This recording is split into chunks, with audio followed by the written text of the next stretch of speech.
Ester 8.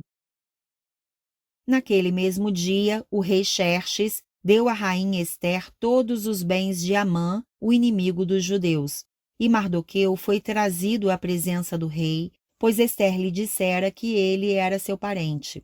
O rei tirou o seu anel-selo que havia tomado de Amã e o deu a Mardoqueu, e Ester o nomeou administrador dos bens de Amã. Mas Ester tornou a implorar ao rei, chorando aos seus pés, que revogasse o plano maligno de Amã, o agagita, contra os judeus. Então o rei estendeu o cetro de ouro para Ester, e ela se levantou diante dele e disse: Se for do agrado do rei, se posso contar com o seu favor, e se ele considerar justo, que se escreva uma ordem revogando as cartas que Amã, filho do agagita Medata, escreveu para que os judeus fossem exterminados em todas as províncias do império.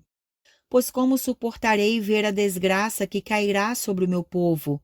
Como suportarei a destruição da minha própria família? O rei Xerxes respondeu à rainha Ester e ao judeu Mardoqueu: Mandei enforcar Amã e dei os seus bens a Ester porque ele atentou contra os judeus. Escrevam agora outro decreto em nome do rei, em favor dos judeus, como melhor lhes parecer, e selem-no com o anel-selo do rei, pois nenhum documento escrito em nome do rei e selado com o seu anel pode ser revogado. Isso aconteceu no 23º dia do terceiro mês, o mês de Sivã. Os secretários do rei foram imediatamente convocados e escreveram todas as ordens de Mardoqueu aos judeus, aos sátrapas, aos governadores e aos nobres das 127 províncias que se estendiam da Índia até a Etiópia. Essas ordens foram redigidas na língua e na escrita de cada província e de cada povo, e também na língua e na escrita dos judeus. Mardoqueu escreveu em nome do rei Xerxes, selou as cartas com o anel-selo do rei e as enviou por meio de mensageiros montados em cavalos velozes das estrebarias do próprio rei.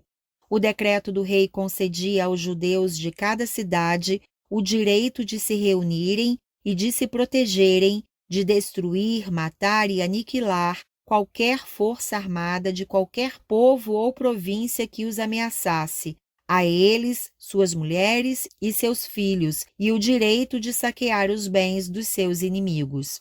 O decreto entrou em vigor nas províncias do rei Xerxes no 13º dia do 12º mês, o mês de Adar. Uma cópia do decreto foi publicada como lei em cada província e levada ao conhecimento do povo de cada nação, a fim de que naquele dia os judeus estivessem prontos para vingar-se dos seus inimigos. Os mensageiros, montando cavalos das estrebarias do rei, saíram a galope por causa da ordem do rei. O decreto também foi publicado na cidadela de Suzã. Mardoqueu saiu da presença do rei usando vestes reais em azul e branco, uma grande coroa de ouro e um manto púrpura de linho fino. E a cidadela de Suzã exultava de alegria. Para os judeus, foi uma ocasião de felicidade, alegria, júbilo e honra. Em cada província e em cada cidade, onde quer que chegasse o decreto do rei, havia alegria e júbilo entre os judeus, com banquetes e festas. Muitos que pertenciam a outros povos do reino tornaram-se judeus, porque o temor dos judeus tinha se apoderado deles.